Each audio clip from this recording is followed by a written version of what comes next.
Disiplina sa sarili at lakas sa pangatawan ang dapat taglayin ng isang atleta bago sumabak sa 2023 Division B. Sinamantala ng mga atleta ang kanilang oras sa paaralan para magsanay bago sumabak sa paparating na Division Meet. O sir, ano ang mga ginagawa niyong paghahanda para sa paparating na Division Meet?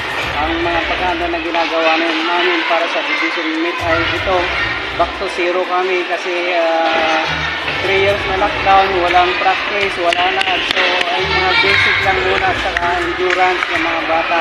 Basta maghanda lang in preparation for the next competition next year.